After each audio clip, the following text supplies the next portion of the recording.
pour l'invitation. Nous sommes très honorés de pouvoir venir vous parler de bénévolat, mais surtout de l'impact de quelques lois ou règlements provinciaux, provincial ou fédéral sur le domaine de l'action bénévole. Alors, le Réseau d'action bénévole du Québec, c'est 26 membres. Nos membres, ce sont des regroupements, des associations, des fédérations qui ont une portée provinciale, qui regroupent plus de 6 000 organismes qui travaillent avec 1,2 million de bénévoles. Notre mission est de concerter les actions des acteurs au niveau de l'action bénévole, de reconnaître et valoriser l'action bénévole et de participer au développement de l'action bénévole au Québec. Et en ce sens, nous avons le mandat d'interlocuteur privilégié auprès du gouvernement du Québec pour tout ce qui concerne les questions en action bénévole. Et nous nous sommes vus convier la stratégie gouvernementale en action bénévole 2016-2022, un geste libre et engagé.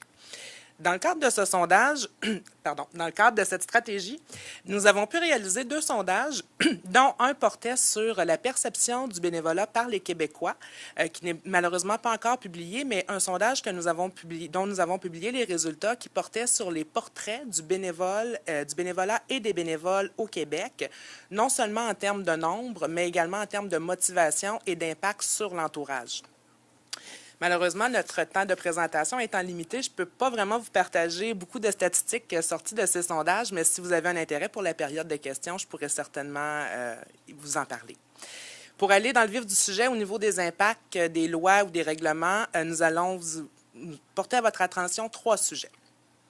D'abord, l'obtention du statut d'organisme de bienfaisance. C'est un sujet que vous connaissez sûrement bien ici au comité. Vous savez, le statut d'organisme de bienfaisance enregistré est très important pour les organisations qui veulent recueillir des dons et c'est aussi très important pour les bailleurs de fonds privés avant de faire un don à une organisation. Donc, ce statut-là est quasi essentiel, je vous dirais, pour le développement des organismes bénévoles.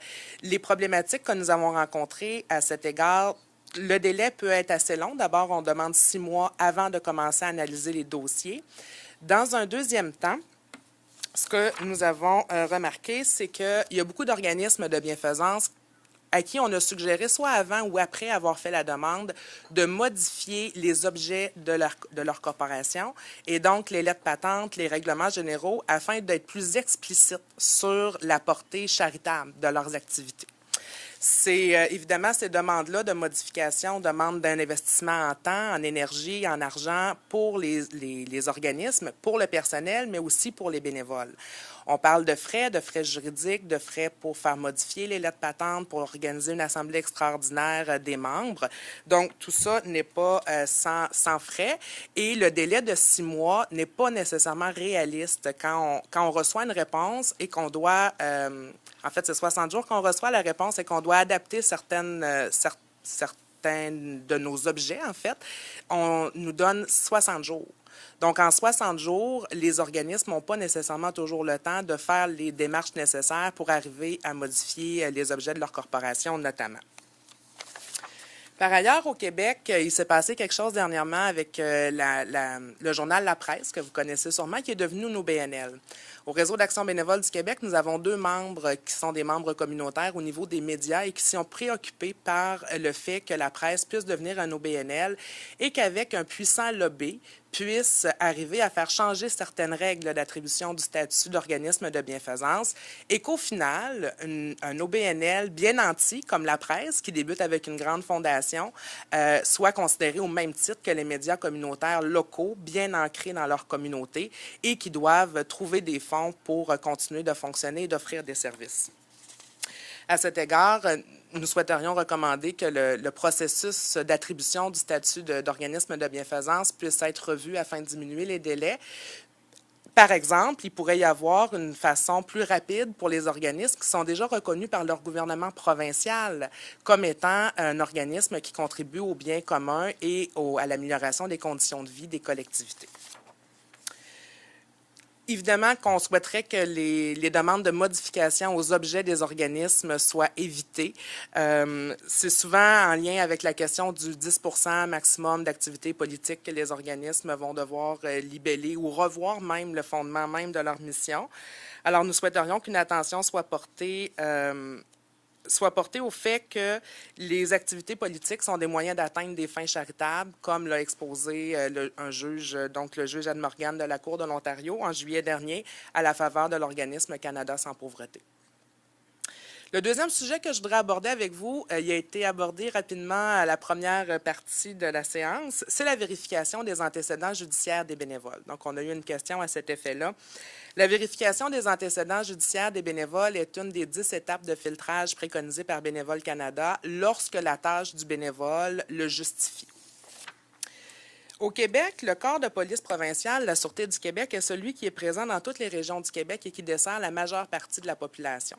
En décembre 2015, une réorganisation structurelle, donc une restructuration organisationnelle, a fait en sorte que la Sûreté du Québec n'effectue plus de vérification d'antécédents judiciaires à des fins civiles. Ce qui veut dire que les organismes qui comptaient sur leurs postes de police locaux, s'ils sont de la Sûreté du Québec, ne peuvent plus compter sur la collaboration des corps de police pour effectuer la vérification des antécédents judiciaires de leurs bénévoles et doivent donc se tourner vers des entreprises privées, ce qui, effectivement, engendre des coûts que les organismes n'avaient pas à défrayer auparavant. Par contre, la Sûreté du Québec va continuer de faire la vérification des antécédents judiciaires pour les bénévoles qui travaillent auprès de personnes vulnérables.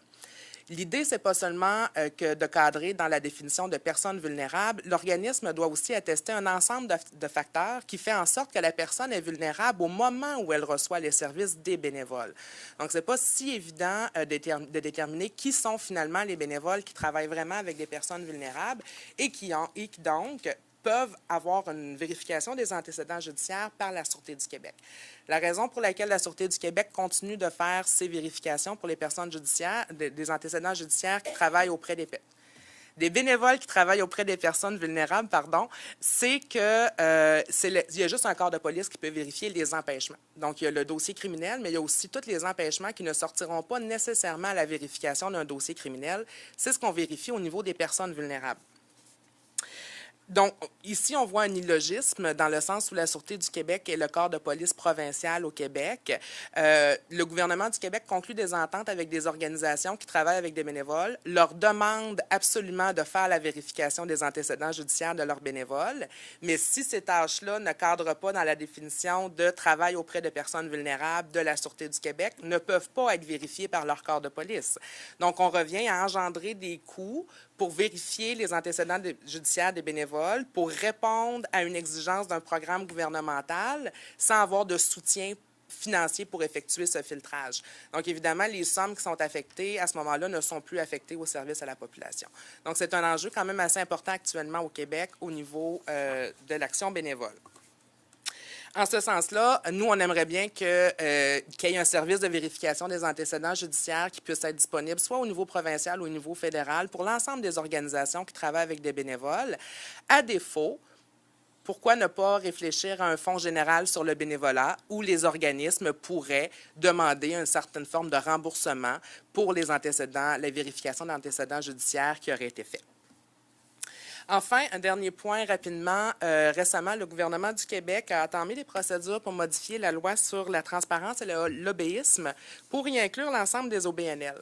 Heureusement, cette modification a été abandonnée avec la fin de la séance parlementaire, mais pour nous, elle aurait eu des conséquences assez importantes.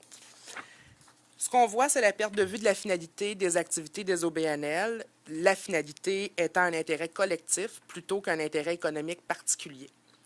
On voit aussi une lourdeur administrative pour la reddition de comptes des activités de l'obéisme effectuées par les organismes qui ne comptent souvent que sur des bénévoles pour réaliser leurs actions.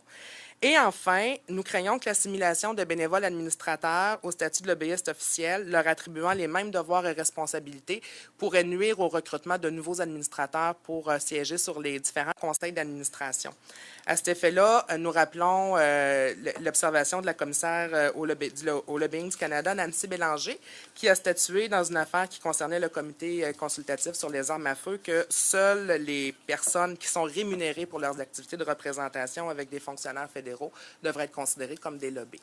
Et nous recommandons effectivement la même chose. Donc, une attention particulière soit accordée à toute démarche qui viserait à modifier des lois ou des règlements en lien avec des activités de lobbyistes pour éviter que les organismes communautaires, les organismes de bienfaisance, les regroupements, les fondations et les coalitions d'OBNL qui offrent des services à la population par des bénévoles ne soient assujettis aux mêmes lois que les entreprises privées, individus ou autres OBNL en matière de lobbyisme. Je vous remercie. Madame